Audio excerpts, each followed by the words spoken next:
వాళ్ళలో వాళ్ళకే ఆ అన్యాయం చేసేటువంటి వాళ్ళకు ఉండే లక్షణం అదనమాట. ఇది అందులో దెబ్బతిన్నవాడు న్యాయవంతం చూడండి, అందరం కలిసి దొంగతనానికి వెళ్ళాం, వాడి మొత్తంలో దొంగతనానికి వెళ్ళడం న్యాయం వాడు మొత్తం పెట్టుకోవడం అన్యాయం. ఆ స్వభావం అంతే. ఆ జ్ఞానం చేత సమానశ్రమం ఉన్నటువంటి దేవతలకు కూడా అమృత భాగానికి అధికారులు అయి ఉన్నారు కదా, మరి వాళ్ళకి పడినా మనం పట్టుకొచ్చేస్తే అలాగా మీ చేతిలో అడ్డుకుతున్న రద్దుగడి వేయడు రాక్షసులే మాట్లాడుకుంటా వాళ్ళకి కూడా భాగం ఇవ్వాలి కదా అని పెద్ద న్యాయం ఇప్పుడు అవసరమైంది వాడికి దొరకపోయాడు. ఇలా మాట్లాడుకుంటుండేటువంటి వాళ్ళని ఈ రైతులు మాత్సర్య గుణం కలిగినటువంటి వాళ్ళని బలవంతులు దుర్బలులను వేయడం ప్రారంభించారు. ఈ స్థితిలో సర్వోపాయుడైనటువంటి పరమాద్భుతమైన శక్తి సంపన్నుడు ఆ విష్ణుమూర్తి, అందుకే రాజకీయుడు వీళ్ళందరినీ దాటి ఆ అవతల విద్యేశగాలు స్త్రీ రూపాన్ని ధరించారు అన్నారు. అక్కడ స్త్రీగా కనపడిందంటే ఏదో విష్ణుమూర్తి గారు అలాగే సంతోషంలో కనపడ్డారని అది అసలువారు చెప్తున్నారు కానీ కాబట్టి వాళ్ళకి కనపడింది. విష్ణుమూర్తి ఎలా వచ్చాడా ఓ అమ్మాయి కనపడింది అక్కడ. వేషం అంతా సర్వాంగ సుందరమైన వేషం. నవ యువనోత్పన్న స్తనభార అంటారు. కొత్త యువనం ప్రారంభమైపోతుంది. 16 ఏళ్ళు వచ్చినటువంటి అమ్మాయి యొక్క ఆ స్త్రీ రూప సౌందర్యాలు ఎట్లా ఉంటాయో ఆ విధంగా ఉన్నాయి. నల్లని సన్నని నడుము, సుందరమైన నేత్రాలు, ఆ కేశభారం, విశాలమైన కేశభారం, దాని మీద రెలాడుతూ ఉండేటటువంటి మల్లికా హారం. సామాన్యంగా కుటుంబ స్త్రీలు ఇలా వేలాడ తీసుకోరు, అప్పుడు ఇక్కడ పెట్టుకుంటారు మాలికని. ఆ వేలాడ తీయడమైన లక్షణం కొంచెం ఇంకో ఈ రకమైన స్వభావం కలిగినటువంటి వాళ్ళకి వస్తుంది. ఆ తర్వాత కథాభరణాలు ఇవన్నీ ధరించి ఆ స్వచ్ఛమైన పల్చని వస్త్రాన్ని ధరించిందాన్ని ఆ నిటమునందు ఉన్న కాంచి దాని మీద పెట్టుకున్నది అంటే వడ్డాణం నూపురాలు. ఈ రకమైనటువంటి స్వరూపాన్ని చూసేటువంటి రాక్షసులు చేతిలో అమృతకలశ ఉంది, దీని మీద కూడా దృష్టి కలిసిపోయేటటువంటి స్థితికి వచ్చే వ్యామోహాన్ని కలిగించే రూపంలో ఉంటుంది అటువంటి స్వరూపంలో. ఇది శ్రీమద్ భాగవతే మహాపురాణి చూస్తుంటే అష్టమోధ్యాయ శ్రీకృష్ణాత్మ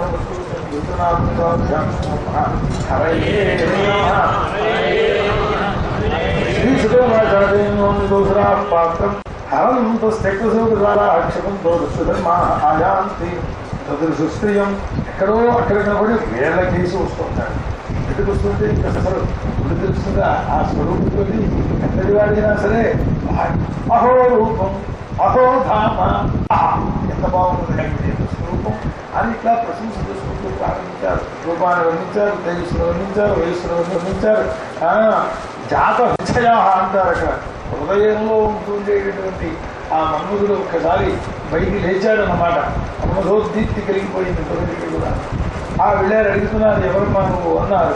కాశీ కృత సమాగత. ఎక్కడి నుంచి వచ్చావు, ఏమిటి నీ స్వరూపం, ఏం చెప్తావు అనుకుంటున్నావు, ఎవరి భార్యలు పెళ్ళైందా, బాబంట వీళ్ళందరికీ అయింది కదా.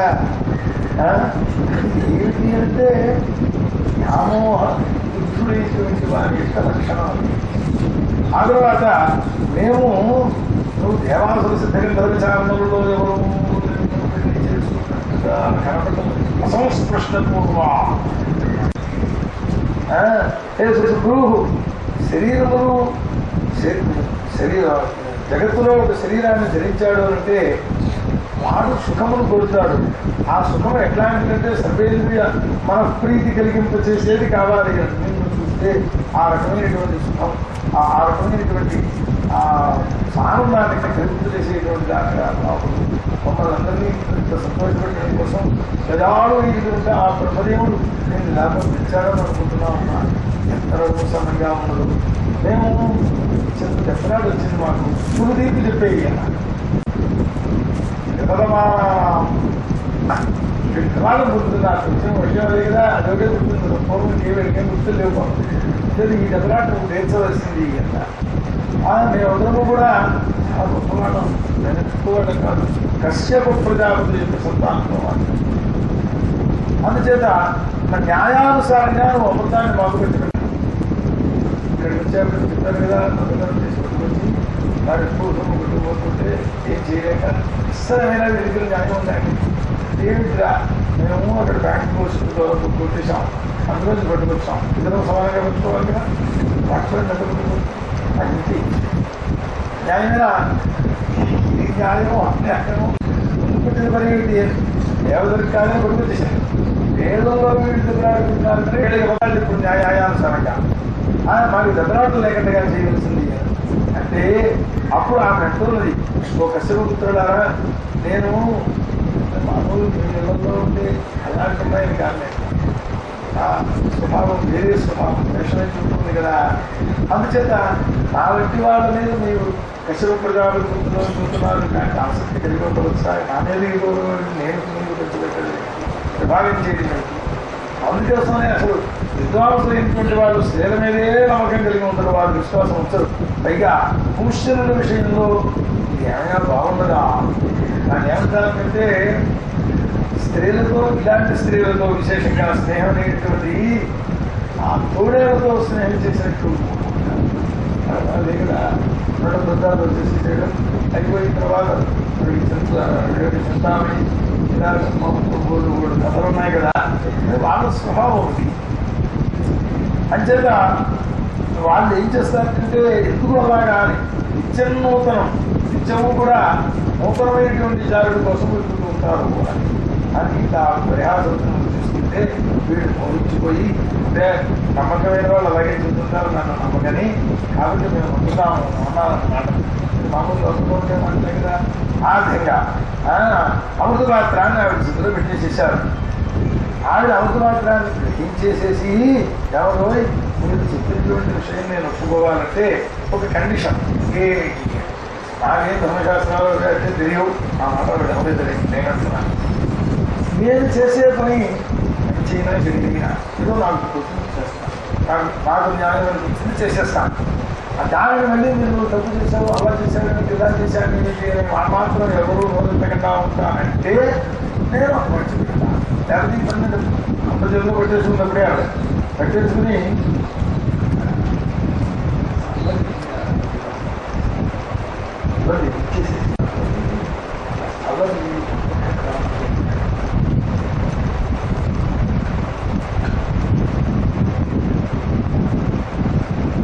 అని ప్రారంభించింది. ఏం చేసినా మీరు ఒప్పుకోవాల్సిందే, అప్పుడు మాత్రమే మీరు చిత్ర పని చేస్తారు. లేదంటారా ఇక్కడ మీరు పెట్టుకోండి, నాకేమో సక్రెటేషన్ ఆ స్థితిలో ఏమంటారు ఎవరు మాత్రం అలాగే మనం ఏం చెప్పిస్తే ఇంక మేము అసలు జవదాటం అని ప్రారంభించాం.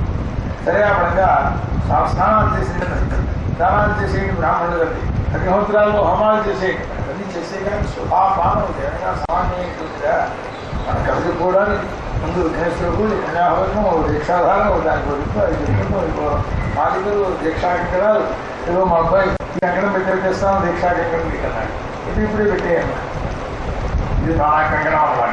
ఇలాగా ఎవరెవరో ఏదో పనులు వాళ్ళు కొత్త వస్త్రాలు పెట్టుకోవాలి, ఆ అలంకారాలన్నీ పెట్టుకోవాలి, ఆ దర్భలు తూర్పుగా పరుచుకుని వాటి మీద కూర్చోవాలి. చేశారు పాపం అనుకుంటూ కూడా ఆ లోకములతోటి మొత్తం శాలంతా కూడా సురభివంతం అయిపోయింది అన్నారు. అందరూ తూర్పుముఖంగా కూర్చున్నారు, దేవతలు దళితులు. అంటే అలా కాదయ్యా, కూర్చోవడం అనేది నీరు భక్తులను వాటి భక్తులను కూర్చోవాలి. ఆమె యొక్క స్వరూపాన్ని చూస్తుంటే లక్ష్మీదేవికి స్నేహితురాలా అంటుందన్నారు.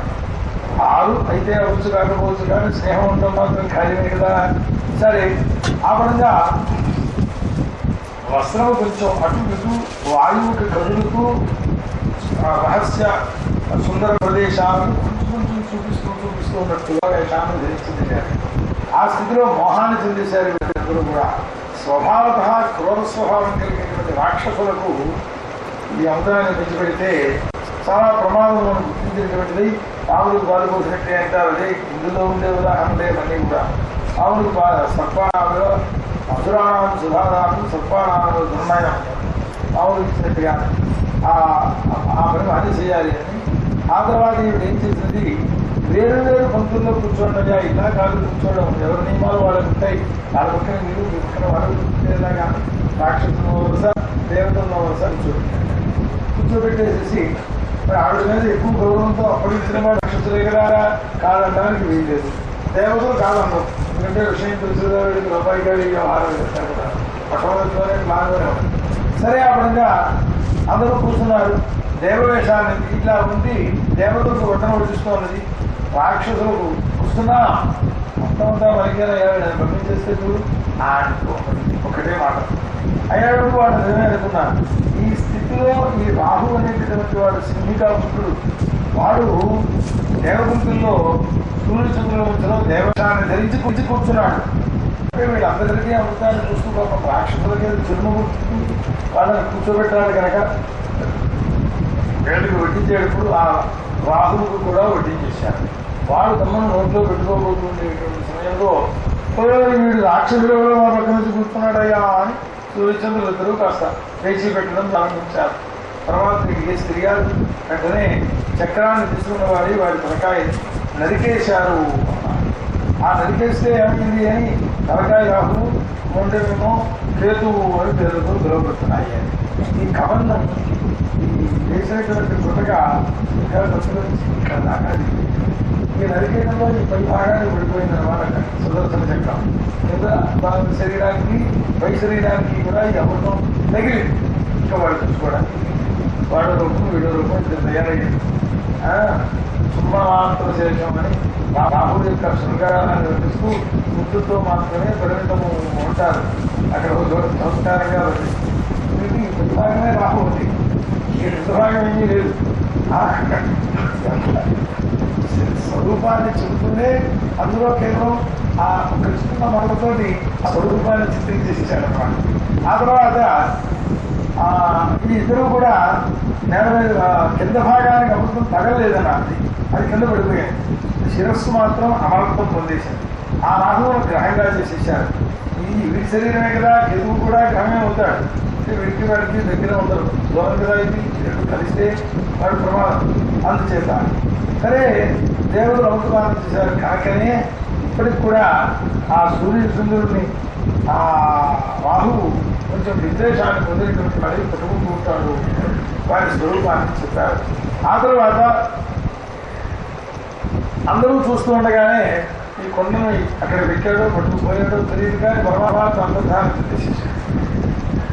ఏం చేస్తారు రాక్షసుడు? విష్ణువుని మోహనం చేసేసాడు.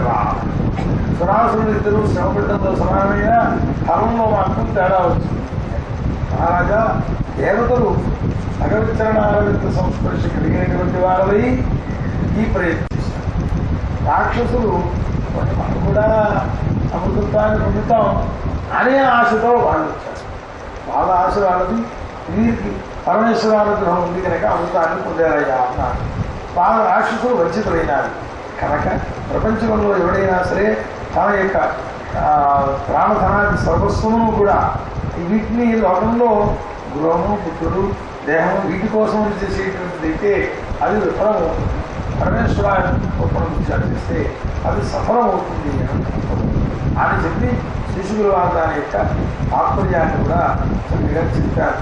ఆ తర్వాత ఇది శ్రీమద్భాగవతే అంతేకాదు ఈ అన్ని సాధనములతోటి భగవద్గీత ఒక్కటే సాధ్యము అని చేస్తే అది విశేషమైన ఫలితాన్ని ఇస్తుంది. దాని యొక్క తాత్పర్యం ఇది శ్రీమద్భాగవతే మహాపురాణేశ్వ వస్తుంది. నవమోధ్యాయ శ్రీకృష్ణార్పణమస్తు. శ్రీకృష్ణార్విందాభ్యాం నమో నమః. హరయే నమః.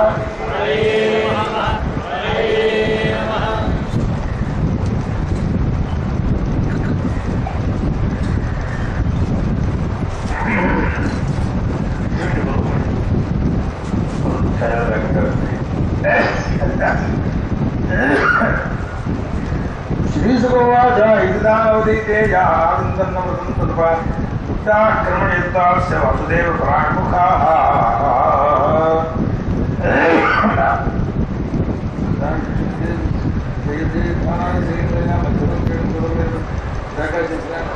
జై లక్ష్మీదేవికి జై. జై అమృతోత్సవ లక్ష్మీదేవికి జై.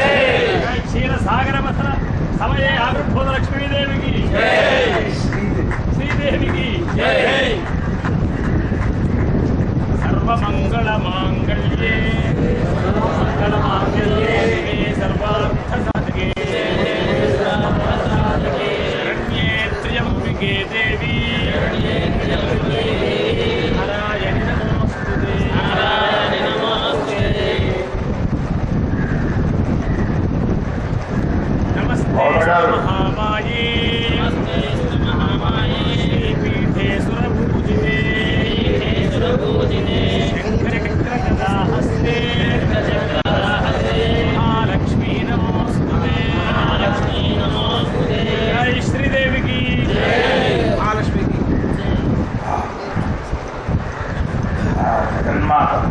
శిశుకుల వారు చెబుతున్నారు, పరీక్ష మహారాజా, ప్రయత్నవంతులైన దానవులు దైత్యులు భగవంతుని ఎందు లక్ష్యం లేకపోయిన కారణం చేత పరాత్మపై అమృతాన్ని పొందలేదు. సరే, ఇక్కడ అమృతమును తాగించేసిన తర్వాత ఆయన తమ స్థానానికి విడిపోయినారు. ఆ తర్వాత దేవతలకు మంచి సమృద్ధి కలిగిపోయింది. ఒక్కో పడిందంటే పెట్టేదేముంది, మంచి వేగం వస్తుంది. దైత్యులు కూడా ఆయుధాలను తీసుకుని రాక్షసుల మీద యుద్ధానికి చక్కగా వచ్చారు. ఆ అమృతపానం చేసిన కారణం చేత భగవంతులైనటువంటి దేవతలు నారాయణ సహాయం కూడా ఉంది కనుక వాళ్ళు ఆయుధాలు రెండు చక్కగా వచ్చారు. వీటిని చేయలేకపోయారు వాళ్ళు. ఆ సముద్రతలంలో దేవాసురం అనే పేరు కలిగిన మహాసంగ్రామం జరిగింది. ఆ కోపితమైనటువంటి ఆ శస్త్రాలను చేతితో పుచ్చుకున్న చేయవలసిన చేసేవా చేయవలసిన ఏనుగులు గుర్రాలు ఇట్లా వాళ్ళతో యుద్ధాలు చేసుకోవడం ప్రారంభించారు. వేరు ఉద్ధడమైన ఏనుగులు, కరాలు, సింహాలు, వృక్షాలు, వానరులు ఇలాంటి వాళ్ళందరితో కూడా కూడుకున్నటువంటి వాళ్ళని గ్రంథ, కింక, బంక, బక, శరభ, మహిష ఇత్యాది పరిపూర్ణమైనటువంటి ఆ ఆయుధాలని చేతితో కూర్చుని ఆ వాహనాల మీద ఎక్కినటువంటి వాళ్ళై బ్రహ్మాండమైనటువంటి ధ్వజాలు వీటన్నింటితోటి కూడా ఆ రణరంగం నిండిపోయినది అన్నారు. ఈ విధంగా ఉంటుంటే ఈ దైత్యరాజైనటువంటి బలి మయుడు దానవుడు, మయుడనేటువంటి దానవుడు నుంచి ఈ మయుడు విశ్వకర్మ దేవతలకు సిగిట్లయితే మయుడు అనే రాక్షసులకు సిగి. విశ్వకర్మ మయుడు ఒకటి కాదు. ఆ స్థితిలో ఆ దానవుడిమైనటువంటి విమానం మీద ఎక్కి యుద్ధ సామగ్రితో సహా ఆయన కనబడుతున్నాడు. ఆ విమానం ఒకసారి కనబడుతుంది, ఒకసారి కనపడదు. అది ఎక్కడి నుంచి తయారు చేశారు. అట్లాంటి వైహాజం అని పేరు దానికి. ఇంద్రుడిలాగా ప్రకాశిస్తూ, చంద్రుడిలాగా శోధిస్తూ మొత్తం మీద ఆయన ధ్యానం వచ్చారు. 4 దిక్కుల నుంచి సేనాధిపతులందరూ కూడా వచ్చారు. వాళ్ళ పేరు కూడా వర్ణిస్తున్నారు. కూడా వర్ణించదగినవి మరణాన్ని పోయారు కనుక సంచి, సంబరాసుడు, బాణాసుడు, రుద్రసిద్ధి, అజముఖుడు, విమోక్ష, కారణాభుడు, ప్రహేతి, హేతి, ఇతరుడు, సిద్ధి, కోత సంతాపుడు, వజ్రదంశుడు, విరోధనుడు, హైగ్రీవుడు, శంకుశర, కపిలుడు, అందులో ఇతరుడున్నాడు. దేవదంతుడి, తారకుడు, తర్వాత చక్రదృక్కు, శుంభుడు, నికుంభుడు, నిశుంభుడు, ఈ కలుడు, దేవత మేడలు ఇలాంటి వాళ్ళందరూ కూడా యుద్ధానికి వచ్చారు.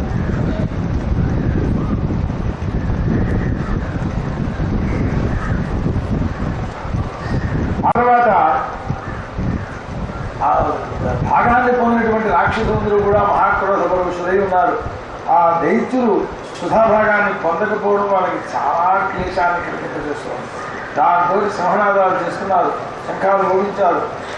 ఇవన్నీ యుద్ధ రక్షకులన్నీ కూడా అక్కడ ఉన్నాయి. ఒకళ్ళు కేకేసుకుంటూ యుద్ధం చేస్తున్నారు. పవిత్రంగా అమృతం తాగేది కాదు, అమ్మాయిని అడ్డం పెట్టుకుని ఆపోజించి అది ఎప్పటికప్పుడు కావాల్సిన మాటలు. బలి ఇంద్రుడితో యుద్ధం చేశాడు, కుమారస్వామి తారకాసుడితో యుద్ధం చేశాడు, వరుణుడు హేతితో యుద్ధం చేశాడు, మిత్రుడు ప్రహేతితో యుద్ధం చేశాడు, యముడు కాలనాభుడితో యుద్ధం చేశాడు, విశ్వకర్మ మయుడితో యుద్ధం చేశాడు, వృషాకటి అనేవాడు దుబ్బుడు యుద్ధాలు మొత్తం. అక్కడికి వచ్చేటప్పటికీ శని నరకాసుడితో యుద్ధం చేస్తున్నారు. ఇలా ఒక్కొక్కడు. ఆ తర్వాత కుషుండి, చక్ర, గద, బట్టిస ఇలాంటి ఎన్నో ఆయుధాలు ఒకటి మీద ఒకటి మీద వేసేసుకుంటున్నారు. యజాశ్వరధారులందరూ నేల మీద పడిపోతున్నారు, కాళ్ళు తిరుగుతున్నాయి, చెరుకు తిరుగుతున్నాయి. ఇలా పడిపోయి అనుభవంతా కూడా శరీరాలతో నిండిపోయింది అని ఇంద్రుడు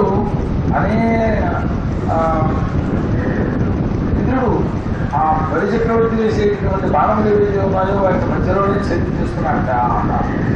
ఆ తర్వాత ఇంద్రుడు ఆ బలిచక్రవర్తి శక్తి ప్రయోగించాడు. అది వాడి చేతిలో ఇంకా ప్రయోగం సరళానికి ఎత్తాడు అన్నమాట.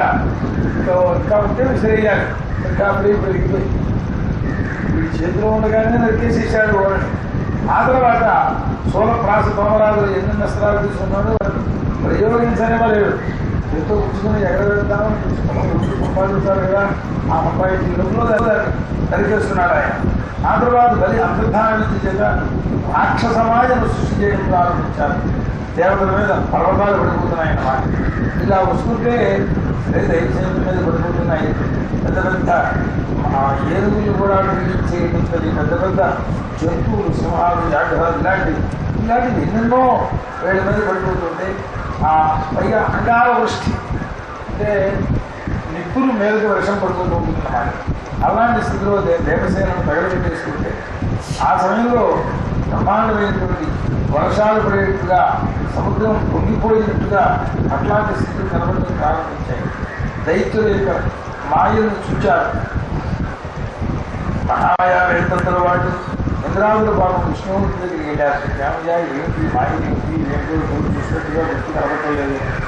అప్పుడు గరుడవాహనాధీశ్వరి పుస్తరుక్షుడైనటువంటి పరమాత్మ అక్కడికి వచ్చారు.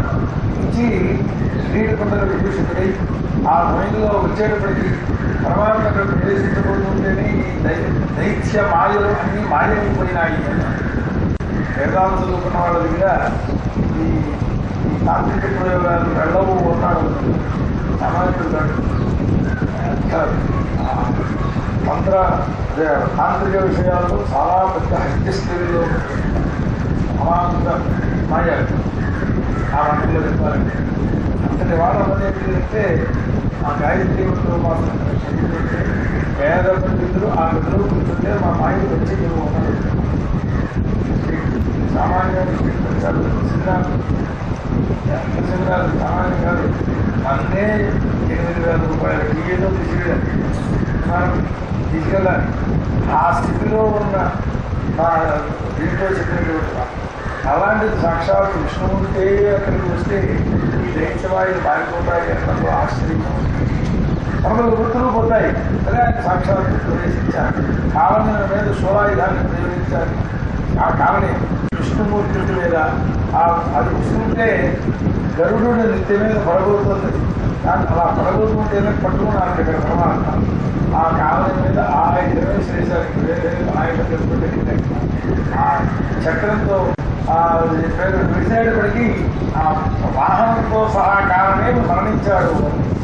ఆ తర్వాత మాలి సుమారి లాంటి వాళ్ళందరినీ చక్రం చూశారు. ఆ తర్వాత విష్ణువుని పొందడం కోసం బాల్యవంతుడనే వాడు గరుతో విష్ణువు మీద విసిరి మళ్ళీ గరుడుని కొట్టారు. ఏదైనా ఇంకో ఆయుధం పుచ్చుకున్నాక వెంటనే చక్రంతో వాడి తరఫు నరికేశారు. పరమాత్మ శ్రీమద్భాగవతే అష్టమస్కంధే దశమోధ్యాయ శ్రీకృష్ణ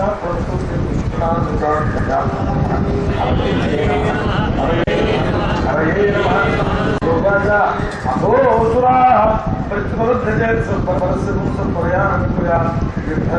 చక్ర సమీరణాలయ స్థాపనే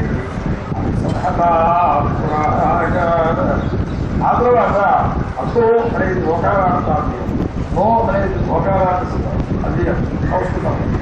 అసో అసాకారం మామూలు వాక్ప్రయోగంలో కూడా ఉంటుంది. సరే ఆ అసోసుర ఆ తర్వాత జరిగింది యాని శిశులు వారు చెప్తున్నారు. ఈశ్వరానికి హత్యత ఇంద్రాది దేవతలందరూ కూడా ఆ రాక్షసులను సంహారం చేసేశారు.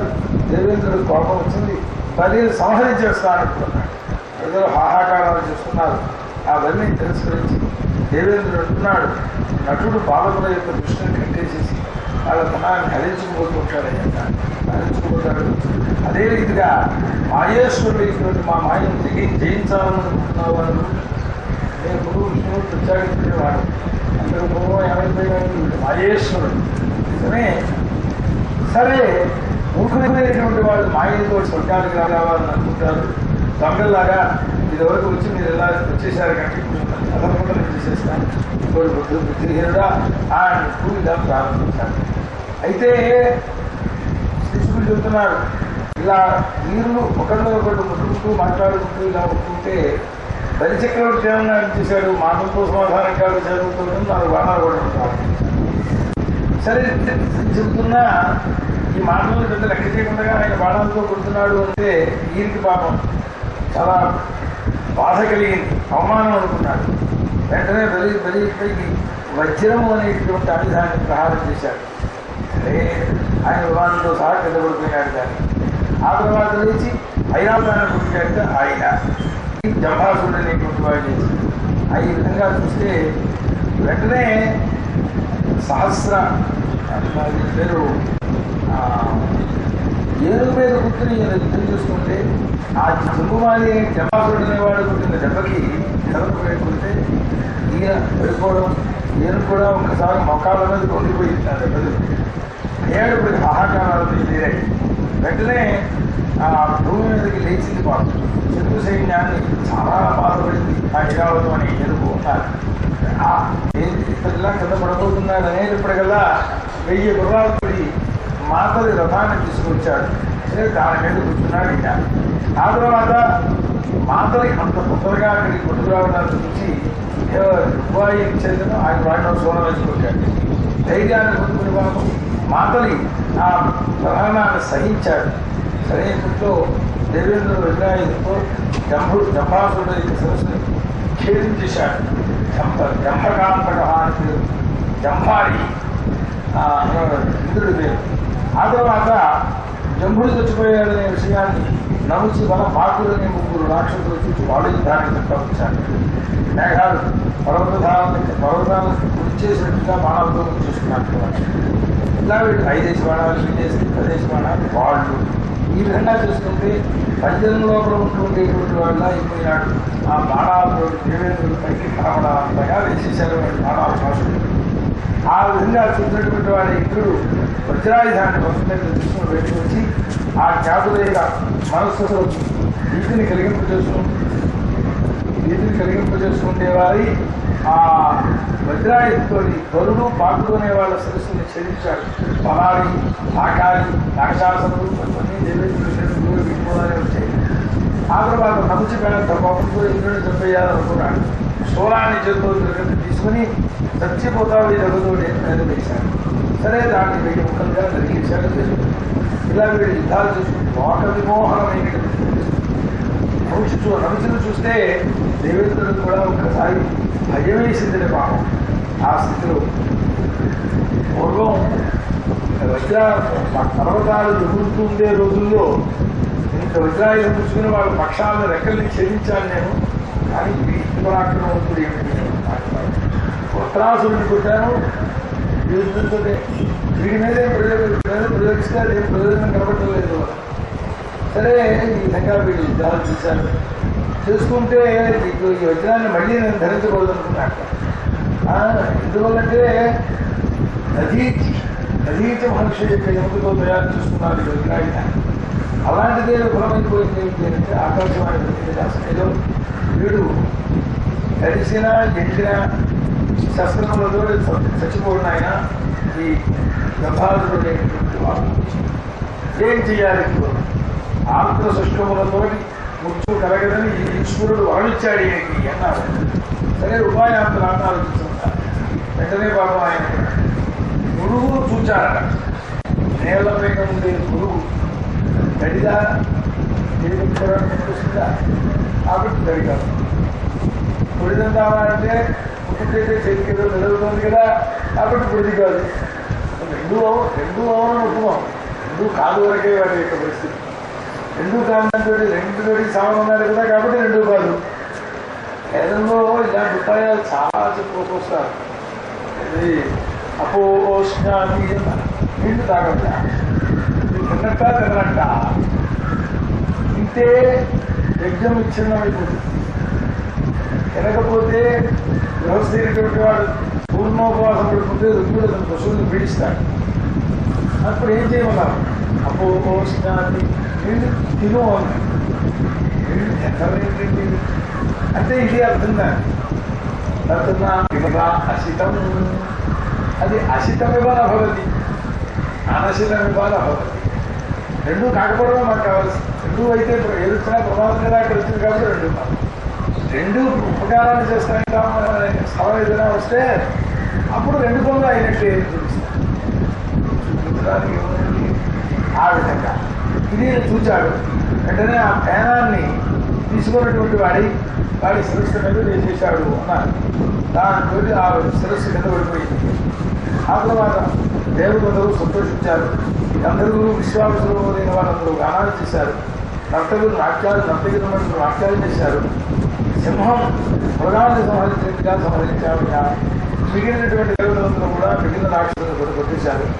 అప్పుడు దైత్యులు నాశమైపోతున్నారని చూసి నారదుని చూపించాక దేవతలతో ఆ నారదుడు చెబుతున్నాడు కృష్ణమూర్తి యొక్క అయ్యా నారాయణ భుజం చేతిలో ఉంటుంది కదా, సంతోషం పొందారు, బాగానే ఉన్నది, ఐశ్వర్యం వచ్చింది, చాలు కదా, ఇంకా ఇందులో వాళ్ళని చంపేస్తారు, అదే నిర్భవం అన్నారు. అది జయించి జాతిలో అది మీరు రక్షించవలసిందే కదా, అలం నిర్భ చాలా యుద్ధమైనటువంటి అన్నారు. ఆ వాక్యాన్ని హర్షించినటువంటి వాళ్ళు దేవతలు కూడా వెనక్కి వెళ్ళి స్వర్గానికి వెళ్ళిపోయినారు. మిగిలిన దైత్యులు నాలుగునే యొక్క పరామర్శ అనుసరించి అప్పటికప్పుడే ప్రజలకు ముచ్చిపోయి ఉన్నాడు. అతన్ని అస్తమయపడుతుంది దగ్గరికి తీసుకెళ్ళినారు. అక్కడికి వెళ్ళాక శుక్రాచార్యులు వారు ఉన్నారు కదా, ఈ నష్టాభయమైనటువంటి చంద్రుగాడు తిరిగిపోయి ఈ చచ్చిపోయిన రాక్షసులందరినీ సంజీవిని తిరిగి తెలుసుకున్నారు.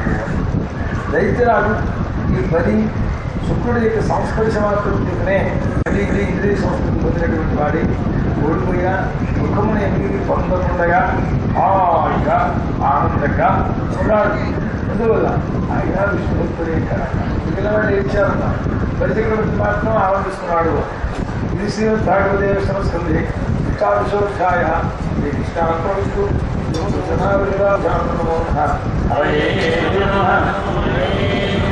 హరే శ్రీ రాఘవాయ శుద్ధయోని సంజయం శుద్ధరూపేణ దానవాన్ మాహిత్వా ద్రవిణాం హరి సోమ